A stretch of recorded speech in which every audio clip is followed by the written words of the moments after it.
Bonjour à toutes et à tous. Bienvenue dans votre émission, À l'origine. Les livres qui témoignent de l'histoire de la Shoah, heureusement, sont nombreux.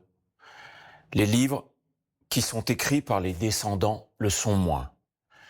J'ai le plaisir aujourd'hui de recevoir une journaliste, aussi une petite fille, de survivants de la Shoah, un témoignage particulier, singulier, sincère, touchant, sur celui qu'elle appelle Pépé Jacques, ce grand-père taciturne et silencieux, revenu des camps. Bonjour Laurie. Bonjour Steve. Merci pour ce témoignage. Merci beaucoup. Vous êtes une personnalité publique, quelqu'un qui cherche en étant journaliste. Ça a été quoi le déclic de ce livre ? En fait, il n'y a pas eu de déclic parce qu'il est là depuis toujours. Donc, enfant, avec ma première machine à écrire, j'écrivais sur l'histoire de mon grand-père Jan Kuhl, qui est devenu Jacques, sur son histoire d'amour avec ma grand-mère, sur ce que je comprenais des camps à l'époque. Et puis, ce projet a grandi avec moi. Il a eu plusieurs moutures, il a eu plusieurs aspects. J'ai beaucoup changé d'avis, je me suis beaucoup cherchée, peut-être que le déclic, je dirais, quand même a été la mort de mon oncle, parce que c'est vraiment avec lui que je travaillais ce projet, puisqu'il est né avant la guerre, il a vécu la guerre, et donc il me racontait beaucoup de choses de mon grand-père, et c'est vrai que je voulais le faire de son vivant. Il est parti et je me suis dit stop, on a perdu trop de temps. Justement, l'un des premiers chapitres de ce livre s'appelle « Le bruit du silence ». De quel silence on parle là ?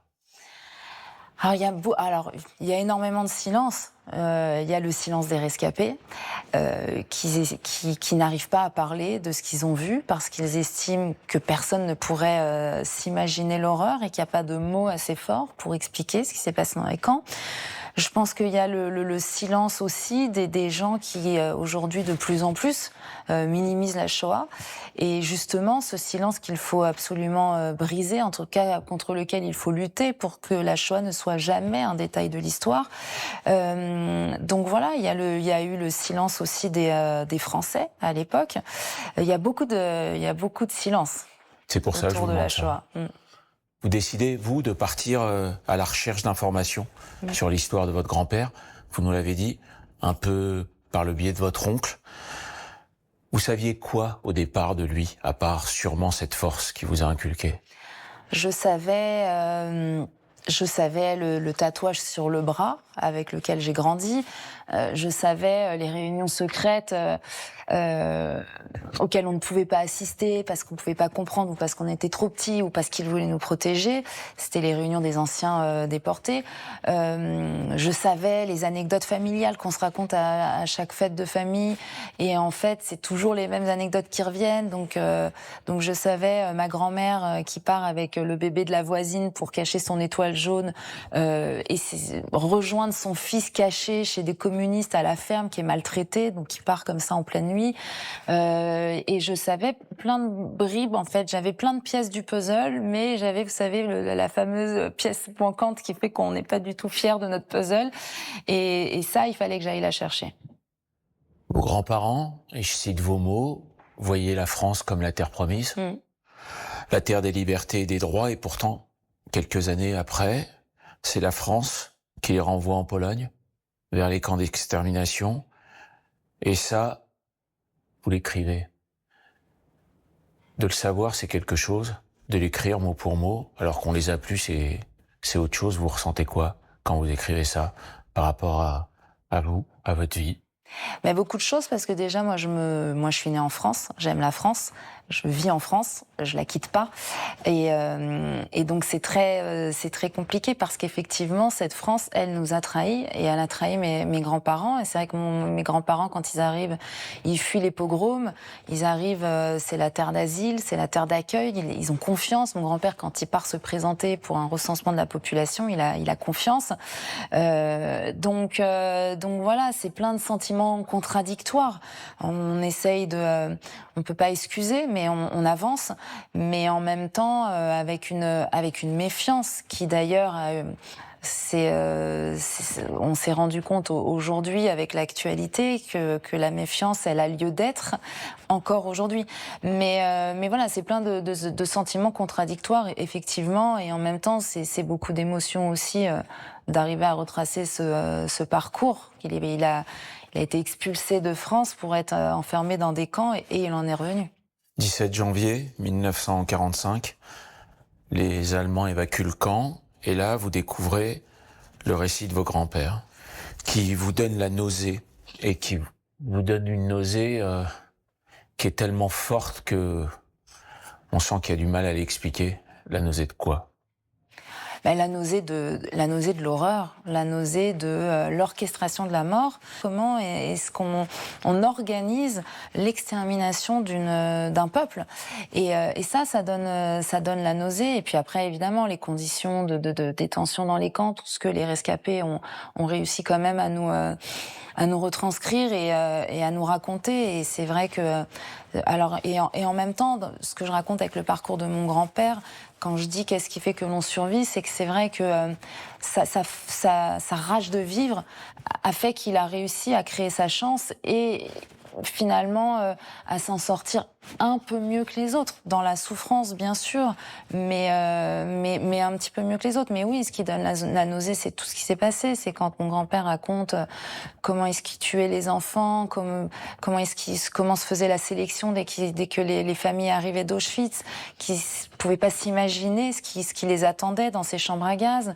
Comment est-ce qu'il a vu au loin des membres de sa famille lui faire signe avec le sourire aux lèvres parce qu'il ne pouvait pas imaginer qu'il ressortirait jamais des chambres à gaz. Et il a vu tous ses camarades mourir dans des conditions atroces de famine, de maladie, des gens se faire abattre, de se prendre une balle dans la tête pour rien. Même lui, il a pensé plusieurs fois mourir à Auschwitz. Il l'a écrit, je me suis vue mourir à Auschwitz. Voilà, tout ça donne bien sûr la nausée. Vous parlez de votre oncle, souvent. Qu'est-ce qu'il représentait dans toute cette histoire ? Il représentait beaucoup mon oncle parce que déjà il a 16 ans de plus que ma mère, c'était comme un deuxième père, comme un deuxième grand-père, il est devenu médecin, c'était un médecin brillant. Qu'est-ce qui fait que l'on survit, encore une fois? Et il avait donc voilà, c'était quelqu'un de très important dans la famille. Dès qu'on avait un problème, on appelait mon oncle. À chaque médecin fois pour réparer tout le monde. Voilà, demande à tonton. C'était après mon grand-père, c'est le deuxième mensch de la famille, avec des travers, parce que c'est aussi ce que je racontais dans mon livre. C'est quand on traverse la déportation, on n'en sort pas indemne. Donc il y avait aussi de la colère, de la violence dans ma famille, des accès de colère que mon grand-père pouvait avoir, que mon oncle avait, que ma mère avait. Et j'imagine que j'ai aussi, que j'essaye de lutter contre. Mais donc voilà, mais pour en revenir à mon oncle, c'était quelqu'un de brillant, c'était quelqu'un d'extraordinaire et c'était vraiment le pilier de la famille. Qu'est-ce que vous en faites de cette colère aujourd'hui ? Est-ce qu'elle est passée dans quelque chose qui se contient ? Est-ce qu'elle sort grâce à ce livre ? Est-ce qu'elle passe par quelque chose de positif qui est la transmission ? Oui. Franchement, j'ai réussi dans ma vie à transformer tous mes drames en des choses positives. J'ai perdu mon père d'un cancer du pancréas, j'ai créé un mouvement, j'organise un concert chaque année pour récolter des fonds. Voilà, j'ai essayé d'en faire quelque chose de positif. En fait, je me dis, on ne peut pas laisser le mal gagner. Donc il faut qu'il y ait de la lumière, il faut que ça serve. Dans le cas de mon père, il fallait que ça serve pour sauver d'autres malades. Dans le cas de la déportation, il faut que ça serve pour nourrir les générations futures, pour que ça ne puisse jamais se reproduire d'une façon ou d'une autre, parce que je ne pense pas que la Shoah puisse se reproduire. Mais la Shoah peut avoir lieu d'une autre façon, et on l'a vu. Et puis parce que tous nos derniers survivants sont en train de partir, et qu'à un moment donné, il n'y aura plus de témoins directs de la Shoah. Et donc nous, petits-enfants de déportés, on a ce devoir de faire vivre cette vérité, en fait. Vous commencez votre livre par une citation de Primo Levi. On le disait tout à l'heure, quand on voit par exemple l'exemple de Primo Levi et d'Alfred Nakache, qui a été un des plus grands nageurs du monde, ils ont été au camp ensemble. Et la phrase qui est très forte, « Être juif pour moi, c'est une question d'identité. Une identité à laquelle, je dois le préciser, je n'ai pas l'intention de renoncer. » Oui, l'appartenance, sentiment d'appartenance très fort, bien sûr, c'est ce qui nous définit, c'est mon identité, c'est ce que j'essaye aussi d'apprendre à mes enfants. C'est-à-dire, moi, je fais vraiment la distinction entre religion et identité. Moi, je suis pas très pratiquante. Mon grand-père, qui était très religieux, qui a été élevé dans une famille très religieuse en Pologne, est ressorti des camps n'ayant plus aucune foi en Dieu.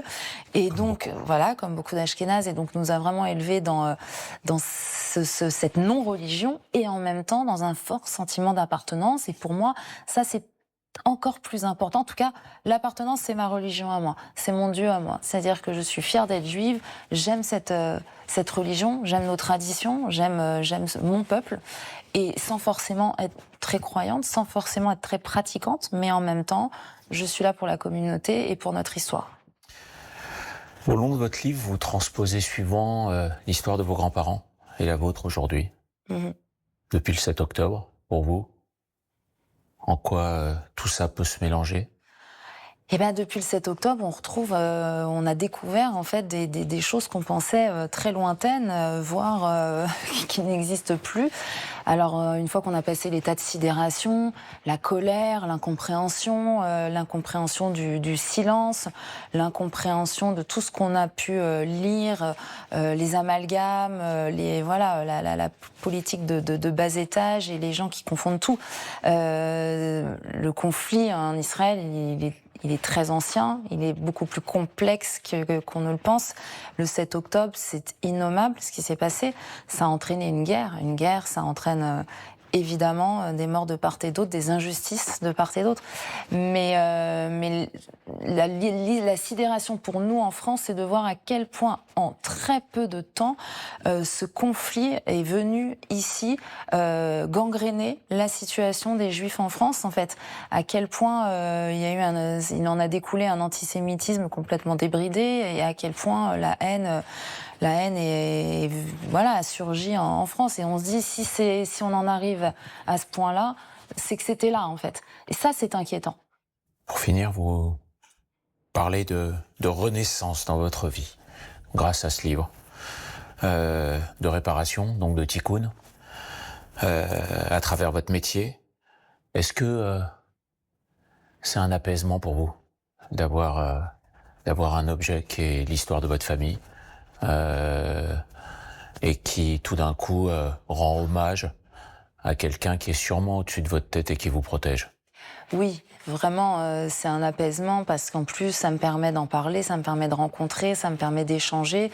Et ça, ça fait partie aussi de la construction de notre avenir et de se retrouver entre personnes qui ont vécu les mêmes choses ou des choses différentes. Je pense à des gens qui viennent me voir, qui me disent « Ah, mais mon grand-père, il n'était pas juif, mais il était résistant. Ah, mais ma grand-mère, elle a été cachée. » Enfin, il y a une multitude de témoignages. Sortir un livre comme celui-là, c'est pas simplement on sort le livre et puis c'est fini. C'est en fait ce qui est beau, c'est tout le parcours qui s'offre à moi derrière, de pouvoir rencontrer des gens, de pouvoir en parler, de pouvoir échanger, de pouvoir écouter. Et voilà, ça me rend très heureuse. Et peu importe les chiffres des ventes, j'ai vraiment fait ce livre pour qu'il existe déjà, pour que sur la bibliothèque familiale, dans plusieurs générations, il y ait ce Pépé Jacques, et puis pour rencontrer des gens et qu'on puisse se sentir proches les uns les autres et communiquer. Merci. Merci beaucoup. Je conseille votre livre qui est touchant, singulier, sincère, authentique et qui réveille l'importance de savoir d'où on vient, qui on est, d'être encore mieux pour savoir où on va. Merci à toutes et à tous de nous avoir suivis. Je vous souhaite un bon dimanche, une bonne semaine. Prenez soin de vous et des autres et à très bientôt.